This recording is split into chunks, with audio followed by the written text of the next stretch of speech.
हा जो मसुदा बनवलेला आहे, हे कायदे हा नियम जो बनवलेला आहे त्याच्यामध्ये कुठेही छेडछाड करता येणार नाही। तसं जर केलं, जर ओबीसीमधून 50% मतदान देण्याची तयारी दर्शवली तर ओबीसीवाले येऊन हे करतील, आंदोलनं करतील, मोर्चा आणतील, उपोषणं करतील आणि हा अस्थिरता, जे राज्यामध्ये अस्थिरता चालू आहे ती चालू राहील।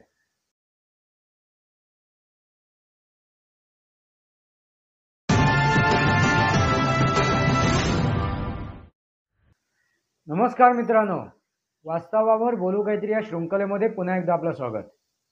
मी आपला मित्र राजेश वासंती सावाजी केळुसकर। मित्रांनो, सध्या काही दिवस, काही महिने आपल्याला आरक्षणावरती चर्चा होताना दिसते आणि ती कुठे तर महाराष्ट्रामध्ये मराठा आरक्षण।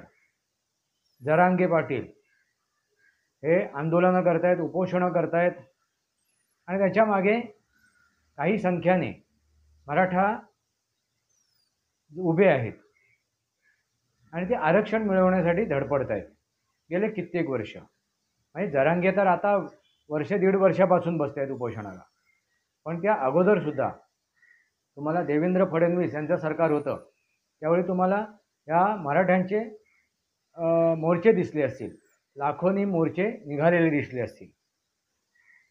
त्यांचं एकच मागणी आहे ती म्हणजे मराठ्यांना आरक्षण मिळावं।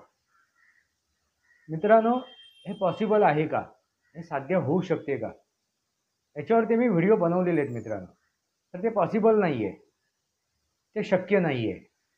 कारण जो मसुदा बनवलेला आहे आरक्षणाच्या संदर्भात संविधानामध्ये आहे, जे कायदे आहेत, जे नियम आहेत, त्याच्या बाहेर जाऊन तुम्हाला आरक्षण देता येत नाही।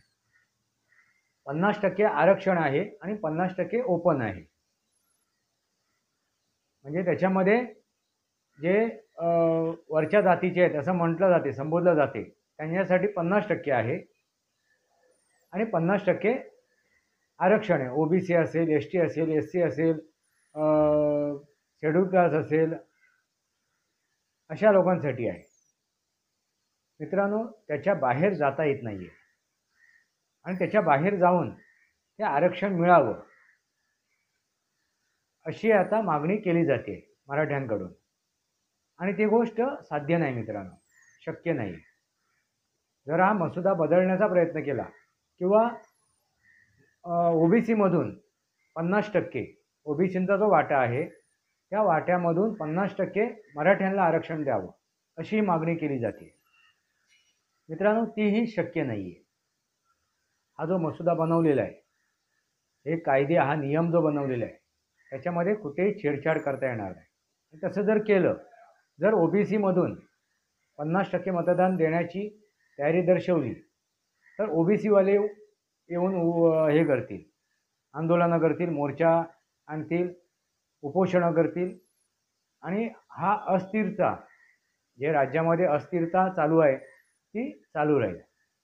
मित्रांनो, ह्यामध्ये या सर्व गोष्टीमध्ये राज ठाकरे यांनी एक आपले वेगळी भूमिका मांडलेली आहे। त्या भूमिकेबद्दल आपल्याला बोलायचं आहे। ते काय म्हणाले, आरक्षणाची कोणालाच गरज नाही आहे, म्हणजे आरक्षण हे 100% काढून टाकणं असा त्यांचा उद्देश आहे। म्हणजे आरक्षणच नसावं आणि त्या आरक्षणाच्या व्यतिरिक्त आपण प्रत्येकाला म्हणजे रोजगार देऊ शकतो, नोकरी देऊ शकतो किंवा शैक्षणिकदृष्ट्या आपण त्याचे लाभ देऊ शकतो, असे काही मार्ग आहेत असं त्यांना सुचवायचं आहे। मित्रांनो, याच्या विरोधात एक शिष्टमंडळ आलं होतं। राज ठाकरेंना त्यांची मतं समजून घ्यायची होती, त्यांचे विचार समजून घ्यायचे होते। ते शिष्टमंडळ कोणाचं होतं तर जरांगे पाटलांचं। ते जेव्हा येऊन भेटलेत आणि राज ठाकरेंच्या बरोबर चर्चा झाली आणि या चर्चेमध्ये राज ठाकरेंनी आपली मतं, आपली भूमिका स्पष्ट केली। त्यांनी काय सांगितलं की मी जरांगेंशी बोलेन आणि माझं मत काय आहे तर आरक्षण हा विषयच निकालात काढला पाहिजे, आरक्षणाची काही गरज नाही। ज्या नोकऱ्या उपलब्ध आहेत त्या नोकऱ्या जर महाराष्ट्रातील बेरोजगारांना जर देण्याचं ठरवलं तर आरक्षणाचा प्रश्नच उरला नाही. शैक्षणिकदृष्ट्या सुद्धा त्याच्यात आपल्याला मार्ग काढता येईल असं त्यांचं म्हणणं आहे. आणि तो माझा विचार, माझी जी मतं आहेत ती मतं मी यांच्याशी सोबत बोलेन, जरांगे पाटलांबरोबर. आणि हे सर्व बोलणं झाल्यानंतर मनसेच्या विरोधात, राज ठाकरे यांच्या विरोधात घोषणा दिल्या गेल्या. जे शिष्टमंडळ आलं होतं आणि त्यांच्यासोबत जे मराठे आले होते त्यांनी त्यांच्या विरोधात घोषणा दिल्या. कारण राज ठाकरेंनी त्याला कळत नकळत विरोधच केला असंच त्यांचं म्हणणं आहे. म्हणजे त्यांनी त्याचं समर्थन नाही केलं आहे. मित्रांनो, आता ही राज ठाकरेंनी भूमिका स्वीकारलेली आहे, मांडलेली आहे. ती जी भूमिका आहे ती राजकीयदृष्ट्या त्यांच्यासाठी महत्त्वाची ठरलेली आहे आणि ठरेल सुद्धा. कारण का तर येणाऱ्या विधानसभा निवडणुकीमध्ये त्यांची जी भूमिका आहे आरक्षणाच्या विरोधात, ही भूमिका कोणाचं मत साधेल? जे आरक्षणाच्या विरोधात आहेत त्यांची. मित्रांनो लक्षात घ्या, जे आरक्षणाच्या विरोधात आहेत, आरक्षणामुळे जे पीडित आहेत, आरक्षणा विषयामुळे, मित्रांनो लक्षात घ्या, मग ते खुल्या वर्गातले असो, म्हणजे ओपन कॅटेगरीतले असो किंवा अन्य कोण असो, जे ह्या विषयाला उभक आले आहेत या विषयाचा, अशी लोक, असे मतदार हे राज ठाकरेंच्या सोबत उभे राहतील. आणि हाच एक राजकीय काय केलेला आहे हेतू आहे राज ठाकरेंचा. मित्रांनो लक्षात घ्या, राज ठाकरेंनी हे का घोषित केलं, आपलं मत त्यांनी जे व्यक्त केलं आरक्षणाच्या संदर्भात, आपलं जे हे आहे, आपले जे विचार आहेत त्यांनी व्यक्त केले आरक्षणाच्या विरोधात किंवा आरक्षणाबद्दल, ह्याच्या मागे काय एक राजकीय त्यांचा हेतू आहे आणि तो हेतू त्यांनी साधलेला आहे. मित्रांनो बघा, मी यापूर्वी सुद्धा म्हटलं होतं की राज ठाकरे हे आता एक चांगल्या प्रकारचे राजकीय नेते झालेले आहेत. त्यांच्यात एक परिपक्वता आलेली आहे, मुत्सद्दीपणा आलेला आहे. हा त्यांच्या आताच्या राजकारणावरून दिसून येतोय. गेल्या वर्ष 2 वर्षाच्या राजकारणावरून ह्या गोष्टी आता दिसून यायला लागले. ते विचारपूर्वक आता निर्णय घ्यायला लागले. त्याने आता 240 किंवा 250 म्हणजे 250 किंवा 225 उमेदवार त्यांनी विधानसभेच्या निवडणुकीमध्ये उतरवायचे ठरवलेत. ह्याच्या मागचं सुद्धा त्यांनी विचारपूर्वक घेतलेला निर्णय आहे. ते युतीसोबत सुद्धा नाहीत आणि आघाडी सोबत सुद्धा नाहीत. ते आता त्यांचा पक्ष मनसे हा पक्ष हा 225 किंवा 250 उमेदवार उतरवणार आहे.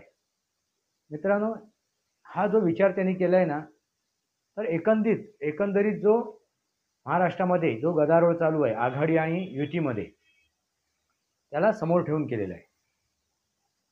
आणि जर ते युतीमध्ये गेलेत किंवा आघाडीमध्ये गेले तर त्यांच्या वाटेला काही उमेदवार येतील, काही मतदारसंघ येतील, काही उमेदवार त्यांना मैदानात उतरावे लागतील आणि त्यांनी त्यांच्या पक्षाचं भलं होणार नाही आहे हे त्यांनी जाणलेलं आहे. पण आता त्यांच्याकडे एक भूमिका नव्हती, ठोस भूमिका नव्हती. ती भूमिका त्यांनी आज मांडलेली आहे, महाराष्ट्रासमोर ठेवलेली आहे. ती भूमिका कोणती? एक त्यांच्याकडे अवजार आलेले, एक हत्यार आलेले आहे. ते हत्यार कोणतं आहे? तर आरक्षणाला नकारणं. डायरेक्टली त्यांनी नकार दिलेला नाही आहे. सरळ त्यांनी त्या आरक्षणाला नकार दिलेला नाही आहे. पण आरक्षणाची गरज नाही आहे. आणि गरज का नाही आहे तर त्याचा जो ब्लूप्रिंट आहे त्याचं ते माझ्याकडे आहे.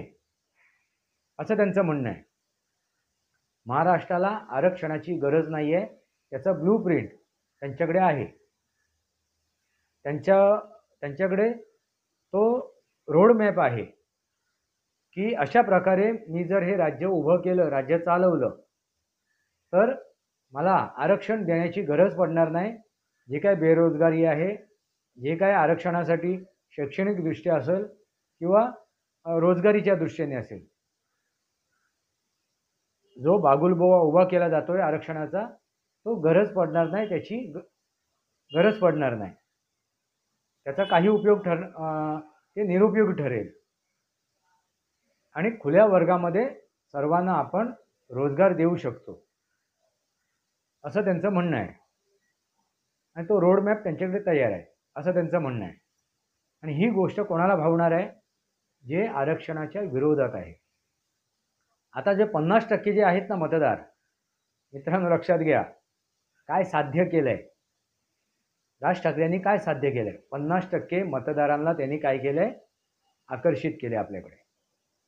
कारण बाकीचे जे पक्ष आहेत, भारतीय जनता पार्टी, शिवसेना, राष्ट्रवादी, काँग्रेस किंवा इतर जे असतील, ते धडसोड भूमिका घेत आहेत आरक्षणाच्या बाबतीत. धडसोड भूमिका. त्यांना माहिती आहे की जी मागणी आता मराठा समाज करतोय, पहिल्यांदा तरी मराठा समाज हीच गोष्ट खोटी आहे, तरी आपण म्हणूया मराठा समाज जी गोष्टीची मागणी करतोय ती गोष्ट पॉसिबल नाही आहे कायदे आणि नियमाने. त्या मसुद्यामध्ये ती गोष्ट नाही आहे. त्या आरक्षणाचा जो मसुदा तयार केलेला आहे, पूर्वी झालेला आहे, त्याच्यामध्ये इतका फरक आणू शकणार नाही. त्याला एवढा मोठा धक्का पोचवता येणार नाही. तो जर पोचवला गेला तर जे आरक्षण अगोदर घेत आहेत, मिळवलेलं आहे ज्यांनी, ओबीसी असेल, मागासवर्गीय असेल, ST SC असेल, जे का असतील ते चवताळून उठतील. ती परत आपले उपोषणं करतील, ते आंदोलनं करतील आणि हा तेढा वाढत जाईल दोन जातीमध्ये. मित्रांनो, हा जो प्रश्न पहिला निर्माण केला आहे ना आरक्षणाचा, हा मुळात प्रश्न जरांग्यांनाही माहिती आहे की ही जी आपण मागणी करतोय ही पॉसिबल नाही आहे, ही होण्यासारखी नाही आहे, ही खोटी मागणी आहे. हे जे आरक्षणाचं आंदोलन चाललं आहे जरांग्यांचं, ह्याच्या मागे फक्त आणि फक्त राजकारण आहे. त्यांच्यासोबत जे उभे आहेत ना, जे मराठा म्हणून स्वतःला समजतायत, मानतायत, त्यांचंसुद्धा हे फक्त एक काय आहे, राजकीय स्टंटबाजी आहे. त्यांनाही माहिती आहे आपण किती उड्या मारल्या, कितीही प्रयत्न केलं तरी ज्या प्रकारे आपण मी मागणी करतोय ती कुठलाही पक्ष, कुठलीही संघटना पूर्ण करू शकणार नाही, न्यायालयसुद्धा पूर्ण करू शकणार नाही. कारण असा पेच प्रसंग आहे त्याच्यामध्ये, त्या मसुद्यामध्ये, त्या आरक्षणाच्या नीतीमध्ये, तो सोडवता येणार नाही मित्रांनो. ही लक्षात घ्या गोष्ट. त्यामुळे जे इतर पक्ष आहेत त्यांच्या वाट्याला येणारे जे 50% आहेत आरक्षणाच्या संदर्भात, ते मतदार येतीलच. त्याच्या व्यतिरिक्त आरक्षण खुल्या वर्गातले जे मतदार आहेत 50%चे, त्याच्यामधले आता मतदार विचार करतील. आणि तो विचार कोणाच्या बाजूने करतील? तर मनसेला समर्थन करतील, मनसेच्या बाजूने करतील. कारण राज ठाकरे यांनी सरळ ते अमान्य केलेलं आहे, त्यांनी ते स्वीकारलं आहे आणि त्याने अगदी खुल्या मनाने ते मान्यसुद्धा केलं आहे. आणि त्याने हे पण सांगितलं आहे की हे जे सांगतायत तुम्हाला इतर पक्ष किंवा आणखीन काय मार्ग असतील, आणखीन कोण तुम्हाला काय सांगतायत, हे कोणीही तुम्हाला आरक्षण ज्या प्रकारे तुम्ही मागताय त्या प्रकारे देऊ शकत नाही. आणि ते सत्य बोललेले आहेत, त्रिवार सत्य आहे मित्रांनो. आणि ही गोष्ट आता खुल्या वर्गाला पटणार आहे, 50% वाल्यांना पटणार आहे. आणि हे जर 50% त्यांच्यासोबत उभे राहिलेत तर 100% मनसेचे उमेदवार निवडून येतील. कारण त्यांचे पारंपरिक मतदार त्यांच्यासोबत असतीलच, मग इतर जातीतील इतर जाती जमातीतील जे काही पारंपरिक मतदार असतील मनसेचे ते त्यांच्यासोबत असणारच आहेत मनसेसोबत, पण त्या व्यतिरिक्त जे खुल्या वर्गातले आहेत मतदार ते सुद्धा आता जोडले जातील. म्हणजे बघा किती मोठा हा प्रयोग केलेला आहे, सक्सेसफुली प्रयोग केलेला आहे. आणि एक हत्यार त्याने आपल्या हातात आपल्या म्यानात टाकलेलं आहे, आयुधात जमा केलेलं आहे. त्यांच्याकडे एक आयुध, आता मोठ्या ताकदीचं आयुध, एक शस्त्र त्यांच्याकडे आता आलेलं आहे, ते म्हणजे आरक्षणाचा विरोध. जरी त्यांनी तो स्पष्टपणे मांडलेला नसेल, स्पष्टपणे म्हणजे मी अगदी 100% या आरक्षणाला अमान्य करतो असं जरी मानलेलं नसेल, तरी त्यांनी आपला स्पष्टपणे विचार मांडलेले आहेत की आरक्षण आपण देऊ शकत नाही आणि ते शक्य नाही आहे असं त्यांनी ते मान्य केलेलं आहे. आणि हे सर्वांना पटणार आहे, म्हणजे जे आरक्षण मागतायत त्यांनाही पटणार आहे, जे आरक्षणाचा लाभ उठवत आहेत त्यांनाही पटणार आहे. त्यामुळे तेही काही प्रमाणात मनसेच्या सोबत जाऊ शकतात, राज ठाकरे यांच्या सोबत जाऊ शकतात. मित्रांनो, लक्षात आलं का राज ठाकरेंनी काय साध्य केलं आहे? कोणतं हत्यार, कोणतं ताकदीचं हत्यार, प्रबळ हत्यार त्यांनी आपल्याकडे जमा केलेलं आहे, मनसेमध्ये जमा केलं आहे. मनसेने ते आता वापरण्याचं ठरवलेलं आहे.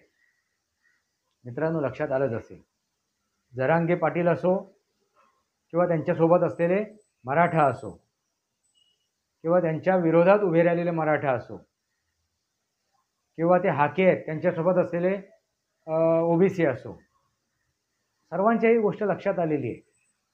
एका नियमाच्या बाहेर, एका कायद्याच्या बाहेर आपण जाऊन कुठलीही गोष्ट प्राप्त करू शकत नाही. शरद पवारांना सुद्धा आता देवेंद्र फडणवीस यांनी आव्हान केलेलं आहे, पटोले यांना सुद्धा आव्हान केलेलं आहे आणि उभाठाला उद्धव ठाकरेला सुद्धा आव्हान केलेलं आहे की तुम्ही आता सांगा, जे जरांगे मागतायत, ज्या प्रकारे त्यांची मागणी आहे, तर ते तुम्ही मान्य करू शकता का? तुमचा पक्ष काय म्हणतो, तुमची संघटना काय म्हणते, तुम्ही स्वतः काय म्हणता, ते आता खुलेआम सांगा. ना ते शरद पवार सांगू शकलेत, ना उद्धव ठाकरे सांगू शकलेत, ना ते नाना पटोले सांगू शकले. आणि हेच आता त्यांच्यावरती उलटणारं काय आहे?